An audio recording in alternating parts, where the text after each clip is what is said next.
नमस्कार दोस्तों। Law of one यानी एक का कानून, या कह लीजिए एक का ज्ञान, या कह लीजिए एक का तरीका, यह उसका छठा सत्र है जो कि जनवरी 24, 1981 को रिकॉर्ड किया गया था। दोहराया जाता है कि इस किताब में दी गई सभी सूचनाएं और जानकारियां आप मान भी सकते हैं, जान भी सकते हैं, नज़रअंदाज भी कर सकते हैं, या फिर सिरे से खारिज कर सकते हैं, क्योंकि यह आपकी फ्री विल है जो कि अनंत रचयिता द्वारा आपको दी गई है। अब हम आगे चलते हैं। तो जैसे सभी सत्रों की शुरुआत होती है, रा कहते हैं, हम रा हैं, हम तुम्हारा स्वागत अनंत रचयिता के प्रेम और रोशनी में करते हैं। अब हम बात करने के लिए तैयार हैं।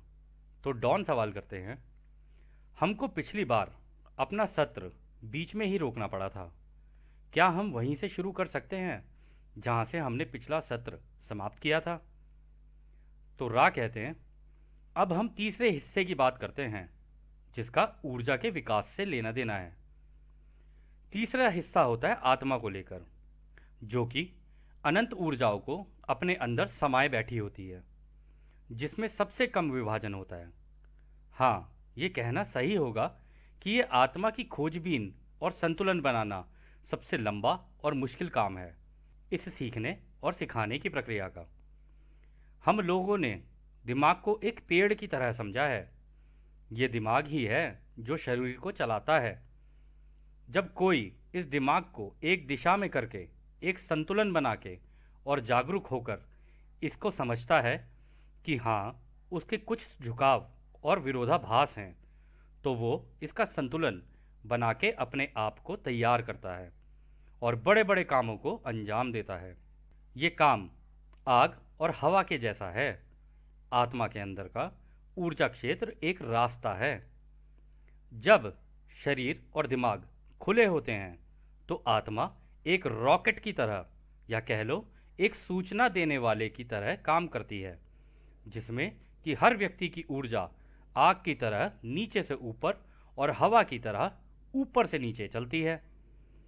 जब ये रॉकेट की तरह काम करने लगती है तो ये इस तरह से इलाज करने की योग्यता और कई चमत्कारी दिखने वाली योग्यताएं अपने आप आ जाती हैं, क्योंकि फिर ये आत्मा सीधा अनंत बुद्धिमानी से अपना ज्ञान ले रही होती हैं।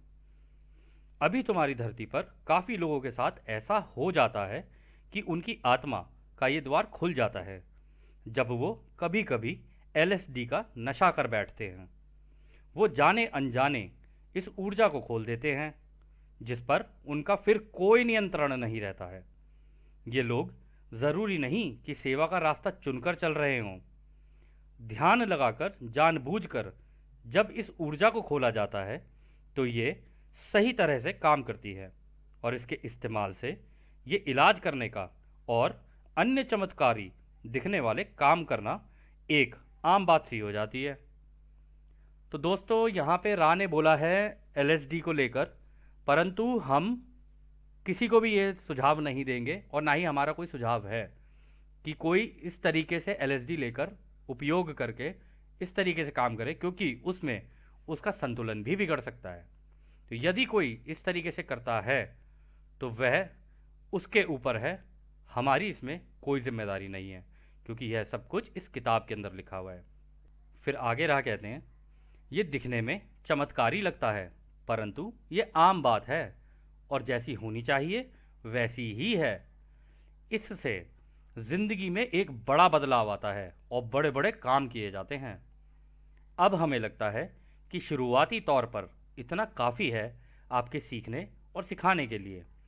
जब आप ये कर लोगे तो भविष्य में हम इसको और गहराई से बताएंगे कि इस द्वार का इस्तेमाल कैसे किया जाता है इस तरह से इलाज करने के लिए।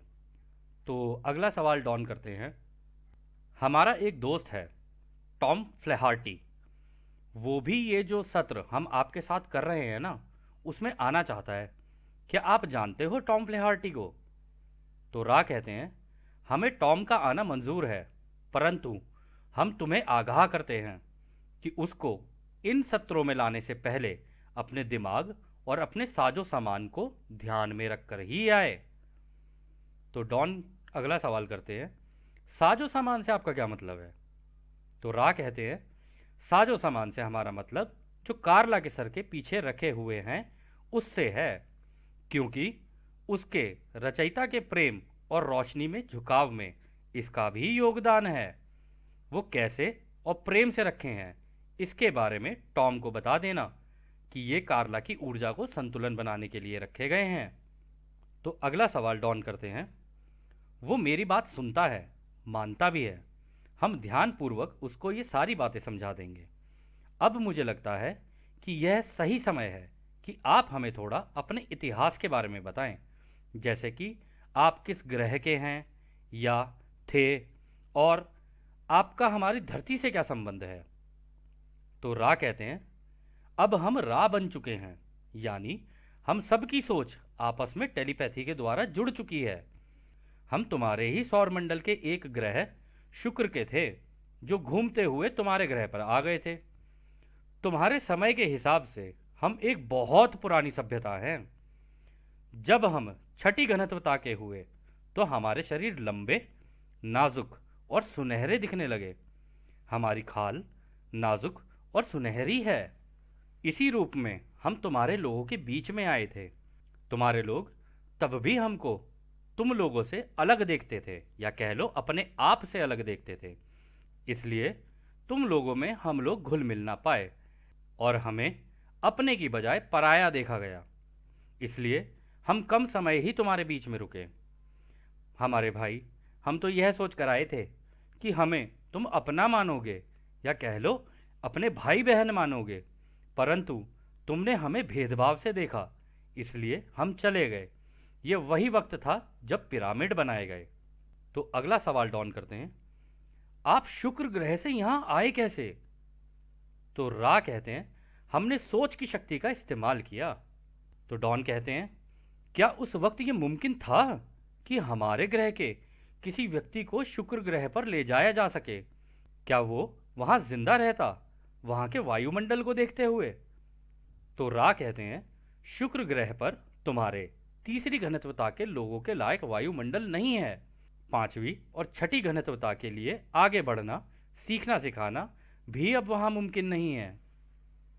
दोस्तों, यहाँ पर रा ने जो बात कही है, उन्होंने कहा है कि तीसरी घनत्वता के यानी हम जैसे लोग मंगल ग्रह पर नहीं जी सकते, वहाँ का वायुमंडल ऐसा है नहीं, और पांचवी और छठी घनत्वता के भी नहीं रह सकते।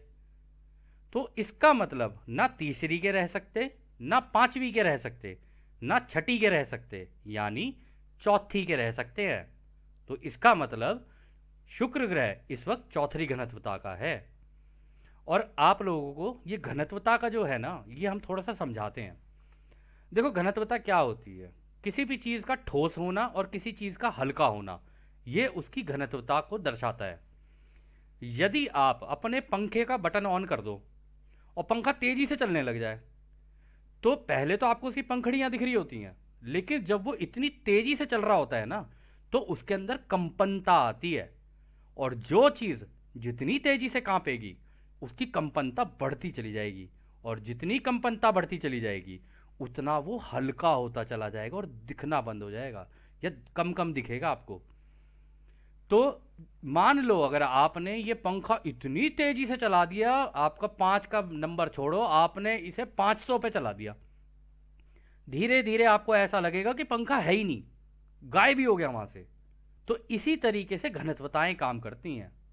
जैसे कि अभी राह आगे चल के बताएंगे कि इसी जैसे उन्होंने बताया ना कि हम तो सोच की शक्ति का इस्तेमाल करके आ गए।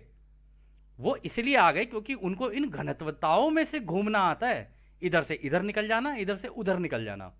मतलब वो चाहें तो हमारी घनत्वता में भी आ सकते हैं, और चाहें तो इससे भी महीन महीन घनत्वताओं में जा सकते हैं।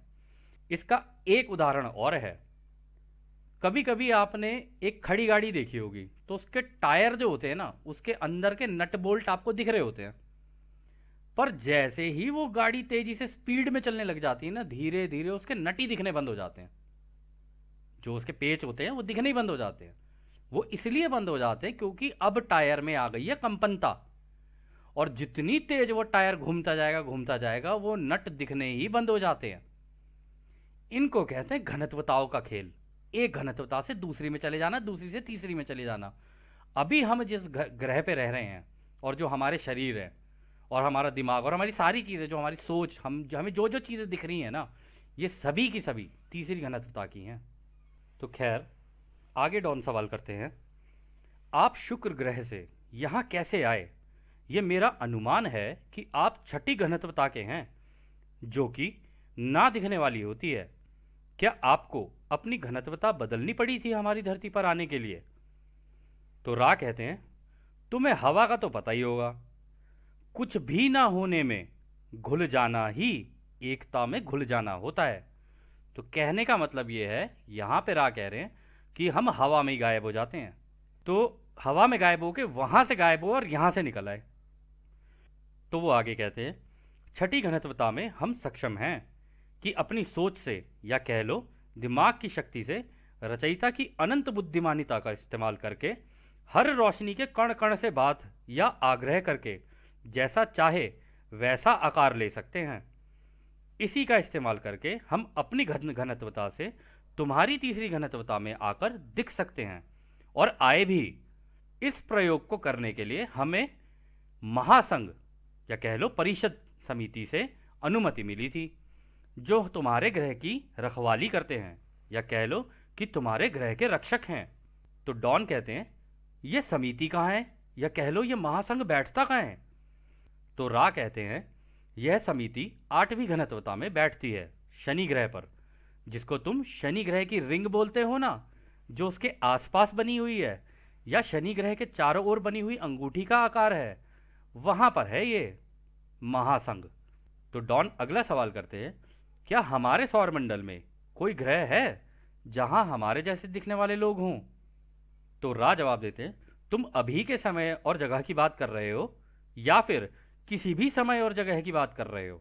तो डॉन कहते हैं, आप दोनों ही बता दीजिए हमें, हम तो दोनों ही जानना चाहेंगे। तो रा इसका जवाब देते हैं, एक समय जगह पर तुम्हारे ही सौरमंडल में एक सभ्यता हुआ करती थी, जो तीसरी घनत्वता की थी। इसको तुम अलग अलग नामों से जानते हो, परंतु उसका नाम मेल्डेक था। उन्होंने अपने ग्रह को नष्ट कर लिया था और मजबूरी में तुम्हारे ग्रह पर जगा ली, क्योंकि उस समय तुम्हारा ही ग्रह था जो कि तीसरी घनत्वता का था, जहां पर रहकर ये पश्चाताप करके अपने शरीर, दिमाग और आत्मा के विभाजन को एक के ज्ञान के तरीकों से जान सकें। तो डॉन कहते हैं, वो यहां पर आए कैसे? तो रा कहते हैं, उनको कटाई की प्रक्रिया से यहां दोबारा जन्म दिया गया, जिसको तुम पुनर्जन्म की प्रक्रिया बोलते हो। दोस्तों, ये कटाई का जो शब्द है ना, इसको अंग्रेजी में हार्वेस्ट बोलते हैं, और ये बहुत ही इंपॉर्टेंट टॉपिक है जो भी आगे आएगा। तो डॉन कहते हैं, हमारे सालों के हिसाब से यह कब हुआ था? तो रा कहते हैं, यह लगभग 5 लाख साल पहले हुआ था। तो डॉन आगे कहते हैं, जी बहुत बहुत धन्यवाद। तो इसका मतलब क्या ये इंसानों की जनसंख्या जो धरती पर है, क्या ये मेल्डेक के हैं? तो रा कहते हैं, जो इस कटाई की प्रक्रिया से मेल्डेक से लाए गए, वो तुम्हारी धरती के ऊपर नहीं, नीचे रहते हैं। तुम्हारी धरती की जनसंख्या काफी अलग अलग जगहों से है। कुछ तो दूसरी घनत्वता से तीसरी घनत्वता में यहाँ पैदा हुए हैं, और कुछ दूसरे तीसरी घनत्वता के ग्रहों से यहाँ अपनी तीसरी घनत्वता दोहरा रहे हैं। तुम सब एक प्रजाति के नहीं हो, परंतु इस ग्रह के अनूठे अनुभव तुम्हारे लिए एक ही हैं। तो डॉन कहते हैं, हम जानना चाहेंगे कि ये एक के ज्ञान के तरीकों से ये दूसरे ग्रहों से यहाँ धरती पर लोग कैसे लाए गए, और ये कटाई का काम कैसे हुआ? तो रा कहते हैं, एक का ज्ञान केवल एक ही चीज कहता है कि सब चीजें एक हैं और हर प्राणी एक है। इस पर चलने या समझने के लिए कुछ तरीकों के व्यवहार और सोच की जरूरत है जो इससे मिलते हो। जो प्राणी अपनी एक